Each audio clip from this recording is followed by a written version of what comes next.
Welcome to Reflections on Fasting. This is a multi-episode discussion where we explore the depths of Islamic teachings on fasting, its spiritual impact and scholarly insights. I'm your host, Yusuf, and today we are diving into the very essence of Islamic belief in the act of fasting. Joining us on air today are Ibrahim and Miriam. Welcome to both of you. Are you ready to get started? Definitely.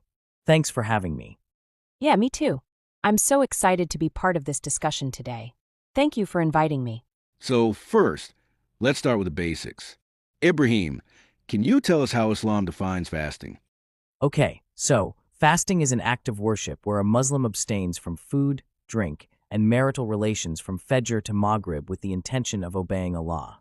The Prophet, peace be upon him, said in authentic hadith narrated in Bukhari and Muslim where he said, "Whoever fasts in Ramadan with faith and seeking reward, his past sins will be forgiven." But fasting is not just about refraining from eating. It's about spiritual purification, self-restraint, and developing taqwa, as the Quran mentions in Surah Al-Baqarah, Ayah 183, where it says, "O you who believe, fasting is prescribed for you as it was prescribed for those before you, that you may attain piety." That's so profound. So it's not just physical restraint, but a moral and spiritual discipline as well. Okay, moving on. Miriam, can you go a little further, please, and tell us how scholars of Islam have historically understood fasting? Absolutely. So, scholars from different schools of thought have emphasized various aspects of fasting, such as the Hanafi school stresses the importance of niyyah, or intention, before sunrise and the physical abstention, all right? The Shafi and Maliki schools include niyyah as a core pillar, but Malikis add that it should be made at the start of Ramadan for the entire month.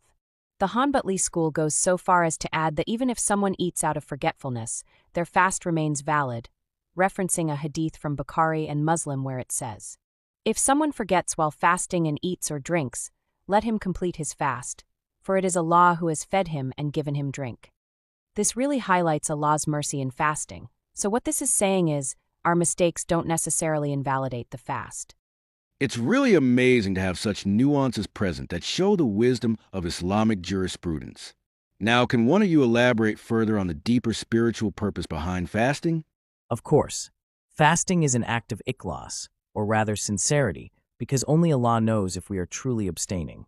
The Prophet, peace be upon him, described it as a unique act of worship in a hadith recorded by Bukhari and Muslim saying, "Every deed of the son of Adam is multiplied in reward, except for fasting. It is for me, and I will reward it accordingly." Fasting breaks our attachment to worldly desires, humbles us, and cultivates empathy for the less fortunate. Imam Ghazali mentioned that true fasting isn't just about hunger. It's about guarding the tongue, heart, and mind from sin. Yeah, that's beautifully put. Okay, now Miriam, can you tell us where some of the contemporary challenges that Muslims face today with fasting? One of the biggest challenges today is maintaining the spiritual essence of fasting in a fast-paced world. Social media, distractions, and unhealthy habits can make fasting just about hunger rather than self-discipline.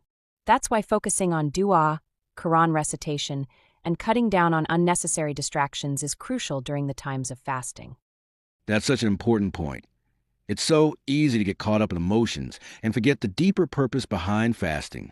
I love that you mentioned dua and Quran recitation. Those are such grounding practices. And you're right, being intentional about limiting distractions can really help bring that spiritual depth back into the experience.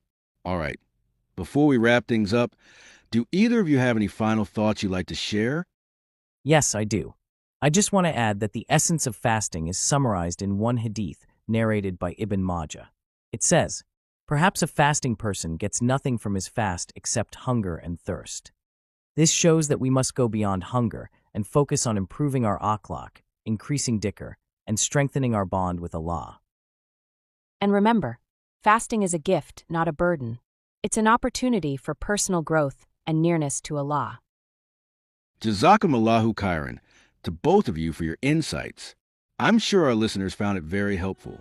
And now, dear listeners, whether we are approaching Ramadan or just striving to increase our iman, let's renew our intention and strive for both physical and spiritual excellence in fasting.